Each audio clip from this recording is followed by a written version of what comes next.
This is Pet Life Radio. Let's talk pets. Welcome to the Human Animal Connection Show, where we believe we can communicate with all animals. Join us as we explore the 33 principles and healing methods of the human-animal connection. As animal lovers, we know that you share our commitment to making the world a kinder place for all creatures. Together, let's embrace the transformative healing power of the human-animal connection. Well, hello, everyone. So glad you tuned into the Human Animal Connection Show because I'm really excited to speak with Adele Kristiansson. She is an energy healer. She's an animal communicator. She works with champion horses.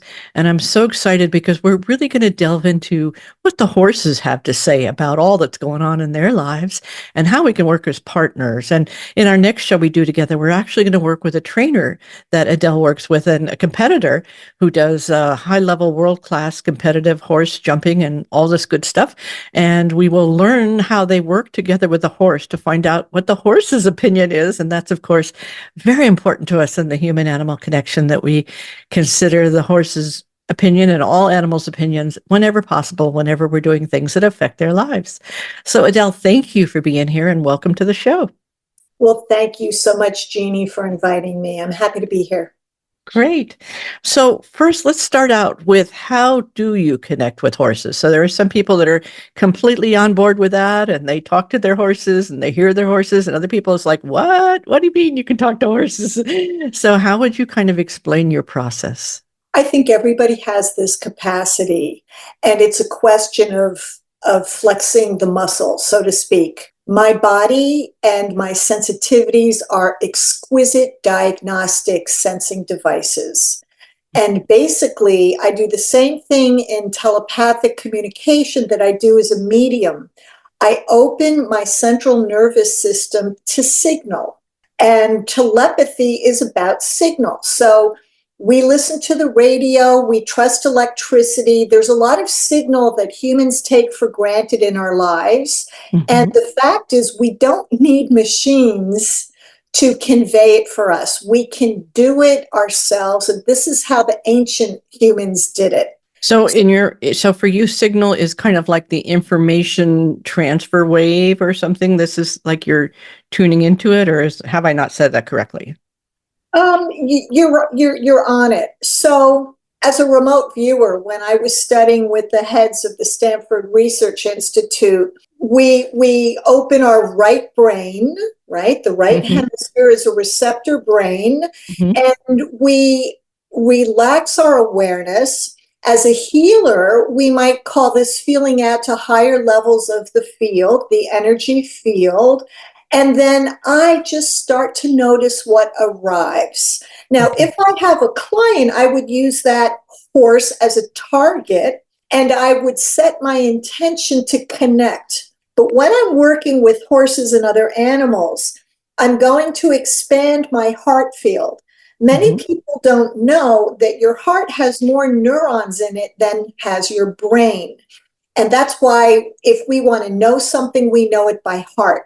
If we want to feel somebody, we reach out with our heart. So I expand my heart field in a 360-degree radius, and I expand it until I find myself touching my target. And then I start to notice what I notice. Mm-hmm. I just want to clarify for the audience, when she says target, she doesn't mean as an end for a bullet. She means the focus of her intention. So just to translate I could say, no, the remote viewing word is target, but for people listening for the first time to this information, target would be the person that she's intending to communicate with. Go ahead. Thank you for clarifying that. So say I want to work with a horse named Yorka or Dennis. I would set my intention to open my awareness, and then I would soften my awareness. I get still, and then I allow information that's there to arrive.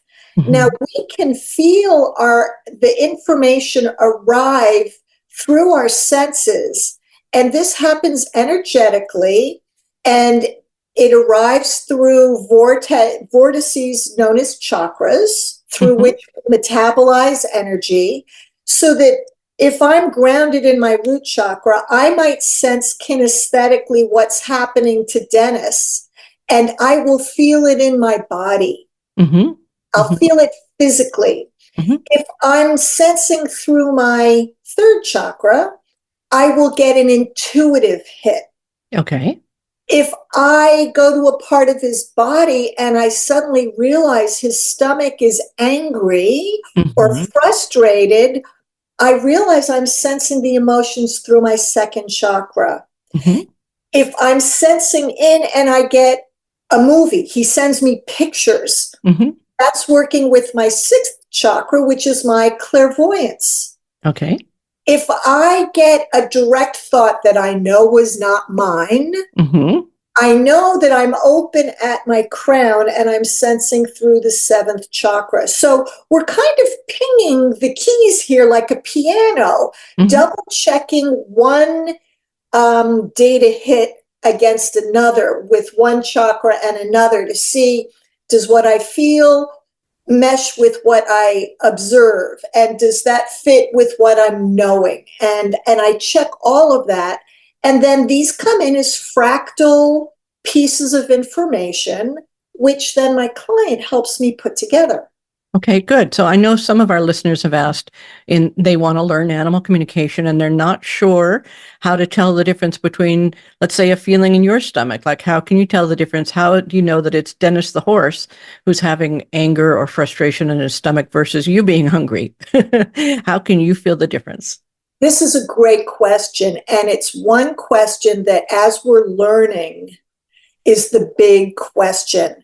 And it's also followed up with, am I making this up? Mm-hmm. Mm-hmm. So the first thing that we were taught as healers was, consider the onset of this feeling you have. So if I'm walking into a room that has a meeting in it and suddenly I'm feeling very angry, the first thing I'm going to ask myself is this feeling mine or is it someone else's?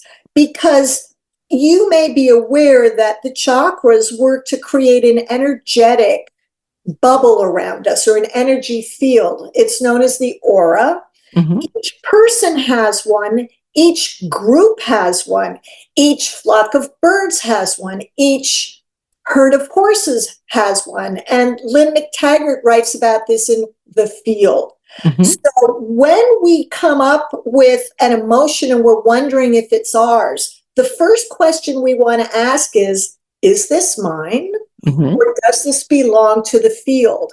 And we can then open ourselves, say my gut, and I'll scan the group. And suddenly my gut is going to connect with one person. And I know, wait a minute, this is the source of that anger. And then I open my other senses and, oh, wow, I can see a cloud of frustration over that person. And I might open my senses further and feel into something that might have happened to them earlier in the day to get them so upset. Yes. Excellent. So you become, as you've practiced, and you're very well practiced, you're very proficient, you're a professional. You make a living at this. You have come to be able to distinguish between a sensation that you're feeling in your body, but one that has originated in your own experience versus one that you have connected to in the field that may not be your own. And I guess this takes quite a bit of training and practice to get to the point where you can refine and say very clearly, oh, okay, I wasn't feeling angry when I walked into this room. Now I'm feeling angry being in this room. I wonder who might be angry here. That kind of willingness to both explore, but also to be kind of diligent about what's really your own or generated from within versus what has come to you from perhaps another source. Yeah.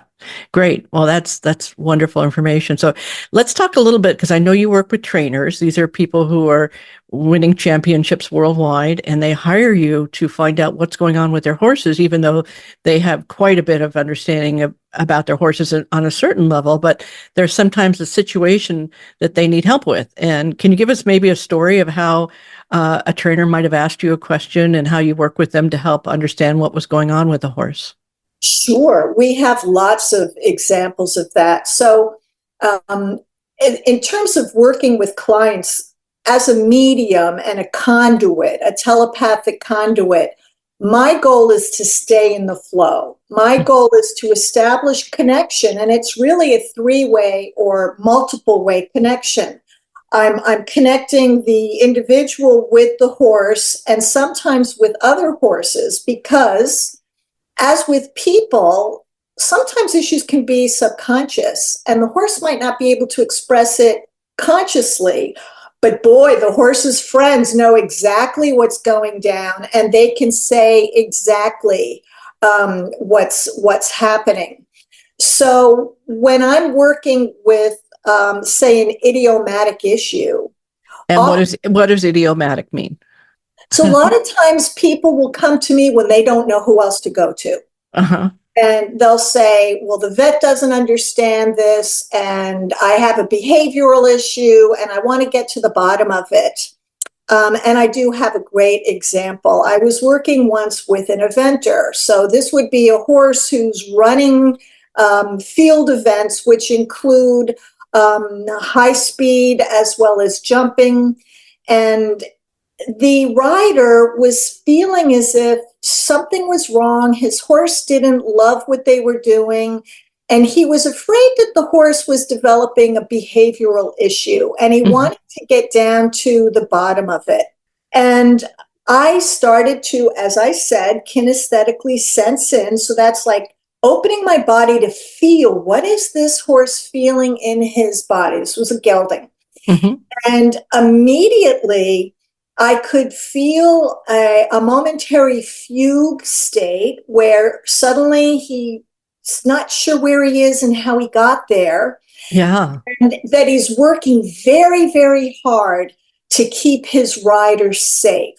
And on top of that, so you allow that information to sense in, and then you start to assess a little more deeply.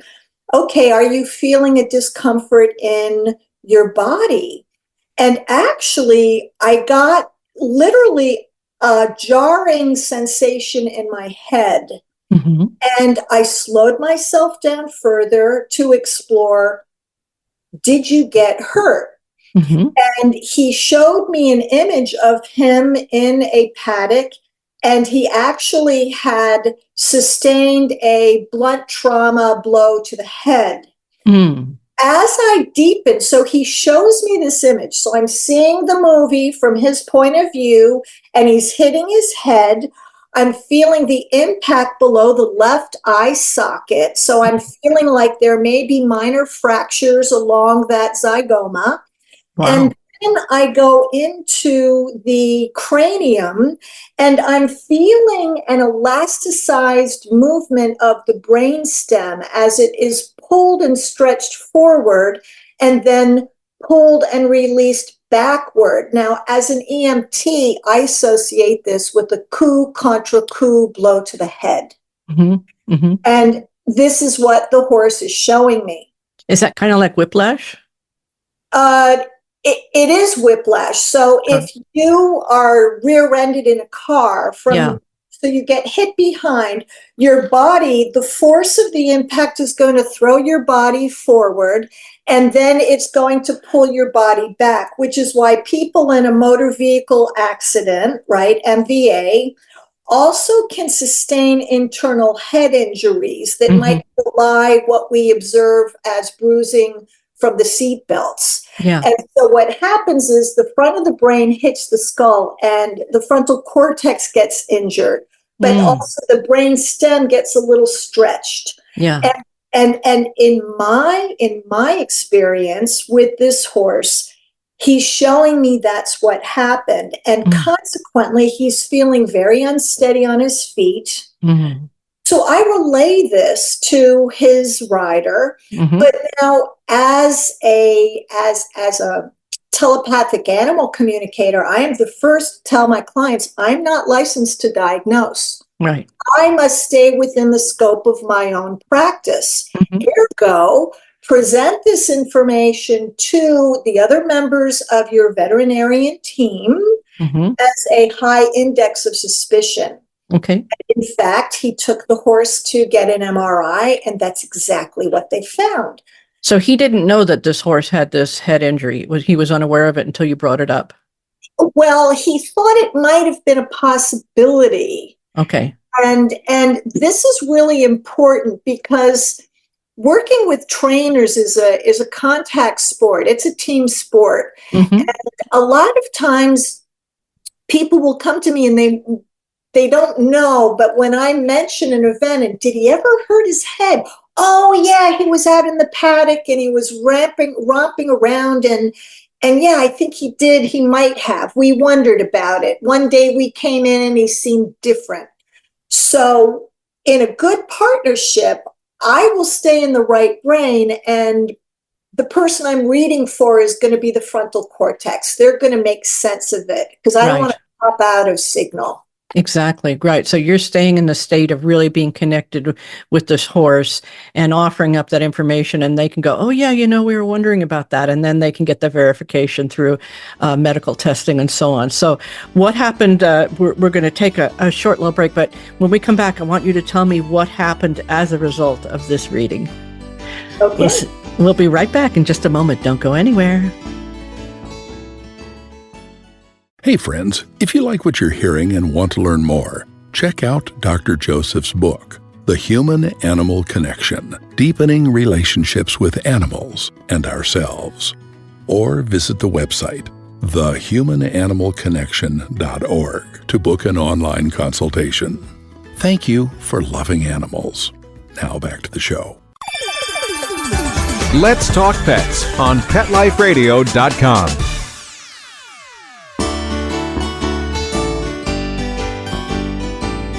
Welcome back to the Human Animal Connection podcast. I'm here, Jeannie Joseph, with Adele Kristiansson, an energy healer and telepathic interspecies communicator.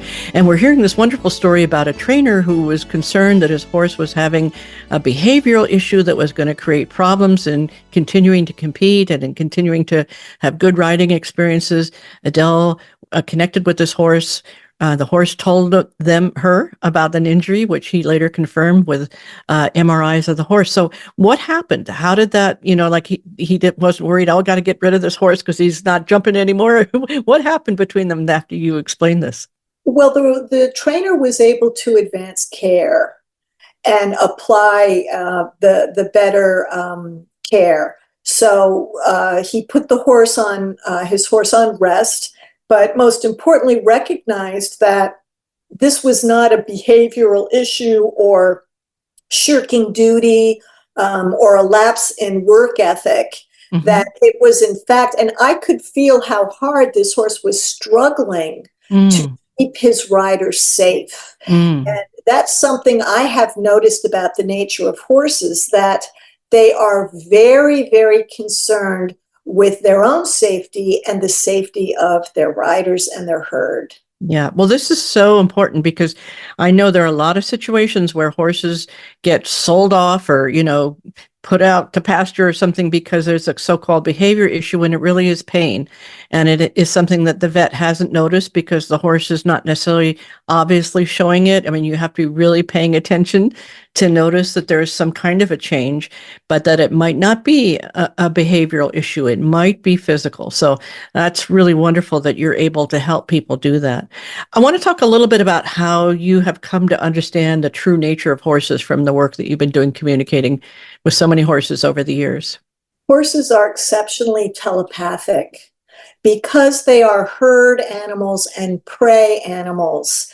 They have an amazing ability to collaborate telepathically. And I have come to revere equine wisdom. The first wild Mustang, her name is Phoenix, with whom I ever communicated, immediately started to tell me about her pride in her heritage.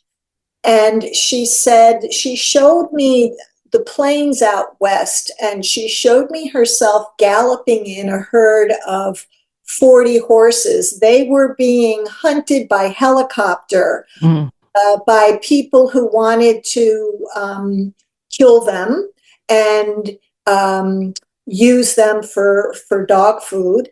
And the way she phrased it was they were sweeping us up from the plane like so much garbage to be disposed of.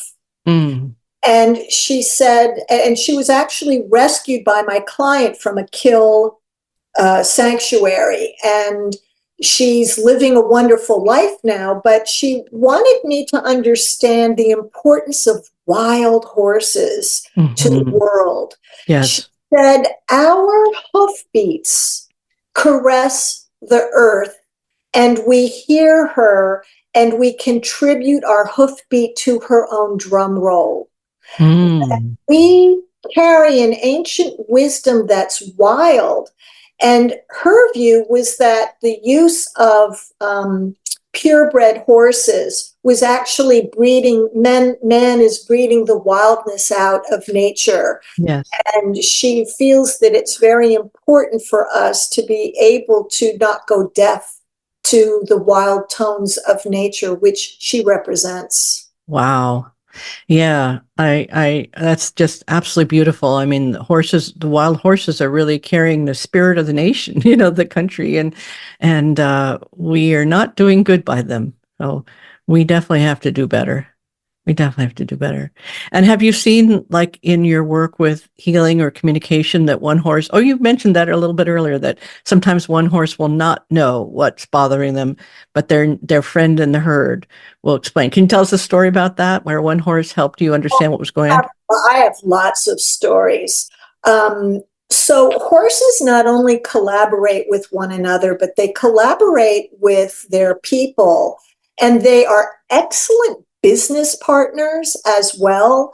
My client Martha has a gelding Yorka, and Yorka will tell her when and she always consults him for business questions. And he'll say, when you don't know what to do, do nothing, and it will be made clear.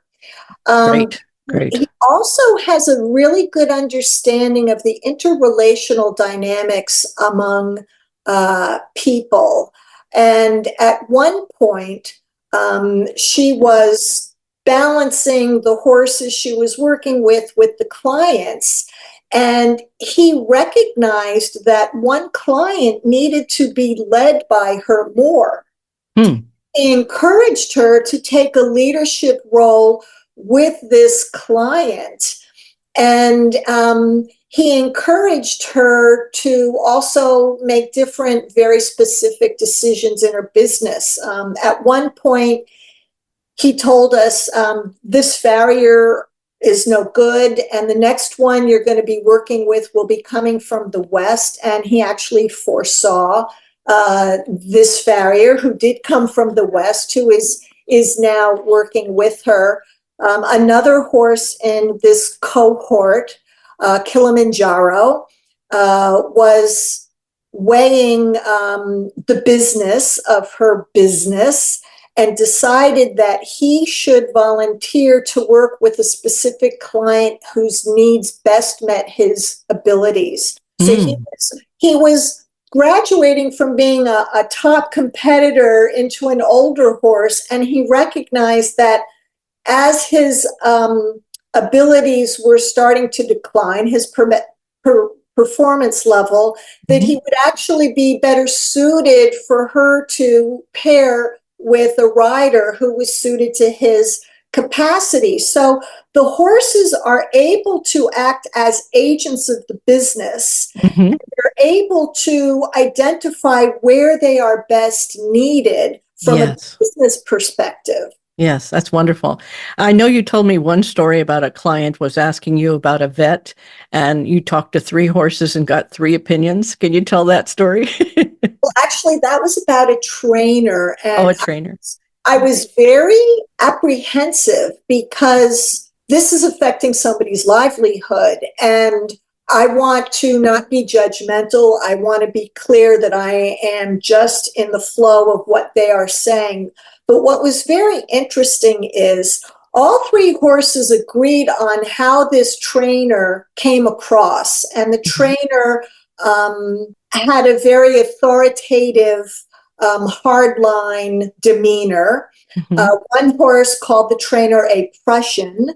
And while one horse in this group was feeling overwhelmed and not able to express himself, there was an older mare in the group who said, basically, bring it on, buddy. I know you're a big name brand and I'm going to ride you to the finish line. That's an expression. They're actually hunter jumpers. But her point was, I can ride his branding just like he's going to ride me. And her perspective was, hey, riders come and go. I'm not going to get too caught up in you, but I'll use you just like you're using me for my performance. And her performance was very self-referenced. Mm-hmm. That was just one example of two horses having a very different take on the same trainer and having very different results with that individual. So that's why you really have to ask the horse, because if you have a horse and you're not asking the horse their opinion, you're really missing out on getting the whole picture, because somebody could decide, oh, this trainer is so famous and so important, and how could I be wrong? But, if you recognize that one of the horses is not doing well with this trainer, we need to really tune in. Yeah. Exactly. And not everybody is right for everybody. Yeah.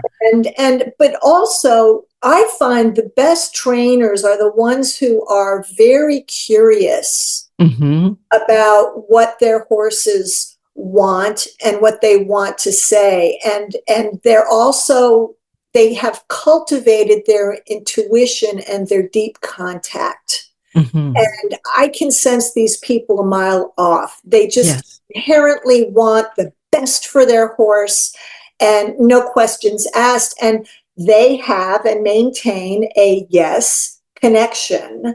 And you see it in their riding. You see it the way they collaborate in union. Yes. And that's what I do to try to cultivate the relationships between my clients and their horses. Yeah. I think the more we move into partnership with animals rather than the ownership model, the better it's going to be for us and for them. Yeah. So when is the time that maybe a horse told you something that just completely surprised you, you weren't expecting, but that really maybe was a valuable lesson or experience for you, that a horse taught you something? I know you have a million of those stories, but I do, and I'm hoping to bring in a trainer to talk about some of these stories in one. Yes, we will. We'll do that in our next episode podcasts. Yeah. But this trainer was getting ready to transport one of her horses overseas, and she wanted me to tell him that the flight was going to be delayed, the transatlantic flight, and this was my first connection with him ever.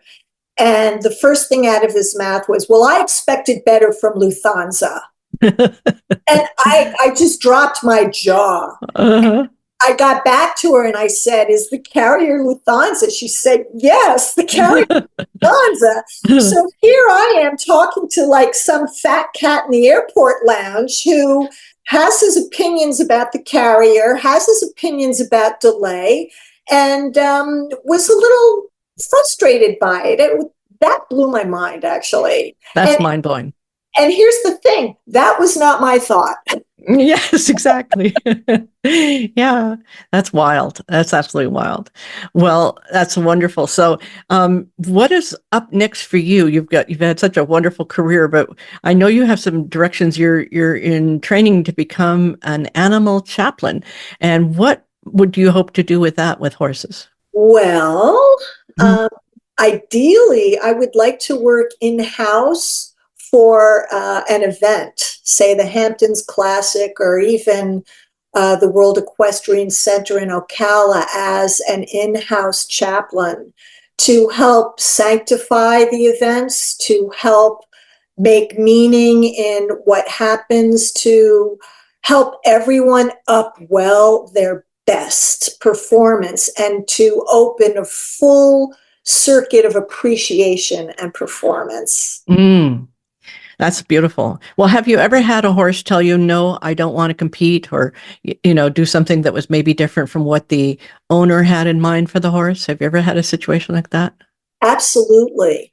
As a matter of fact, I know you were curious about how horses work together. Mm-hmm. And one of my clients has a horse named Yorka, and she was considering retiring one of her mares named Penny.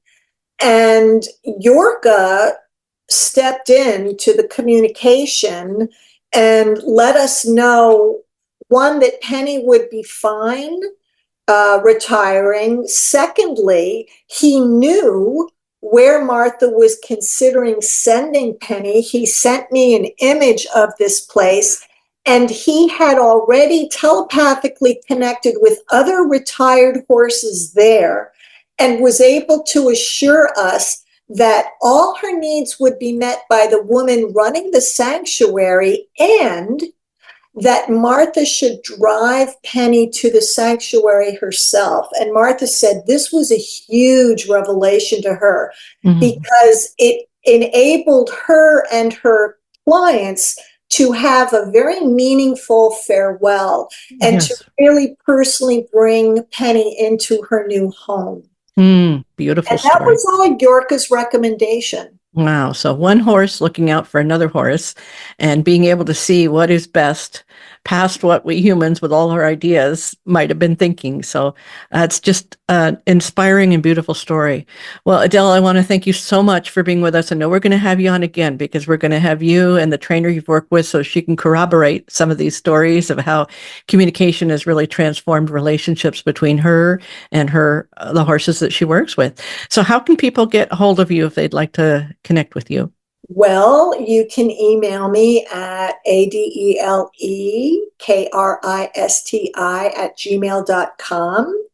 And I have a website, rippleeffecthealing.com, and you can send me a message through that. And I would love to hear from your listeners. Thank you. Great.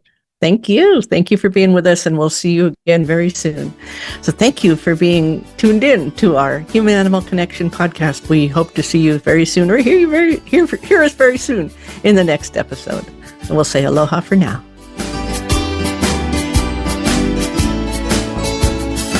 Thank you for tuning in to the Human Animal Connection Show. Please visit our website, thehumananimalconnection.org. There you can sign up for our free email newsletter, book a consultation, or check out our blogs and resources. Our best-selling book, The Human Animal Connection, is available on Amazon, and your donation of any amount keeps our nonprofit organization providing life-changing services. You can reach Michael Overly, author of Let Your Dog Lead, Musings on How to Create an Exceptional Life, on his website at dogsandmen.com, or email michael@dogsandmen.com. Let's Talk Pets, every week on demand, only on PetLifeRadio.com.